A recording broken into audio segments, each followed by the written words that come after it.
obviously volunteers in any club are extremely important. They're the life and blood of clubs. They're usually unsung heroes. Alan, you're probably in this category, to be fair, and you're a humble man, but how do you go about looking after your volunteers and maintaining that they do stay on and looking after them?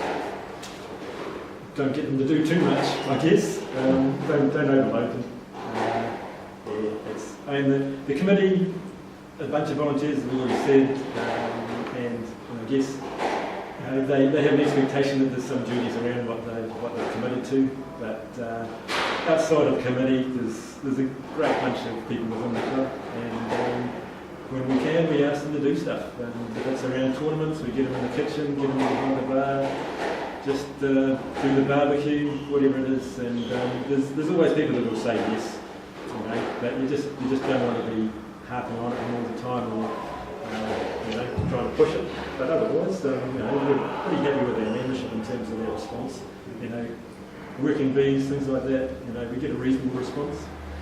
We always like to have the whole lot turn up, but can't ask for too much. Yeah. Well, obviously both of you guys are volunteers and like I say, unsung heroes behind the scenes. When you wake up and come to the club on a weekend, what makes you come along to the club? Why do you keep coming back for more?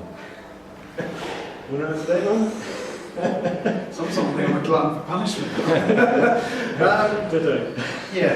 I suppose it's because you can see where the club's going and you want it to succeed in whatever it does, and to be part of that, it's a good thing, isn't it? There are selfish reasons to do this as well. You want to be part of something. And I think everybody has that same. Your ultimate goal is the club to get better and better and grow and grow.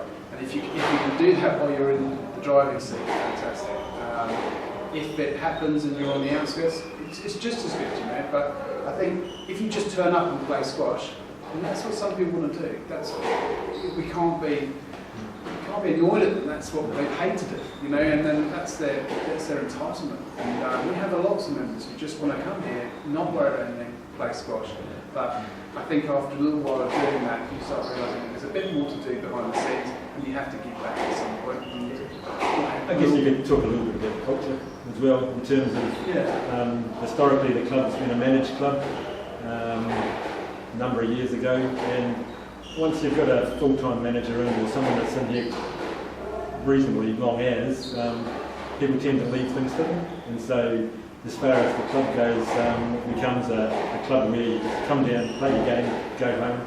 And in the last few years we've tried to change that culture a bit so that people see this club as a home, away from home, a place that they want to come down to.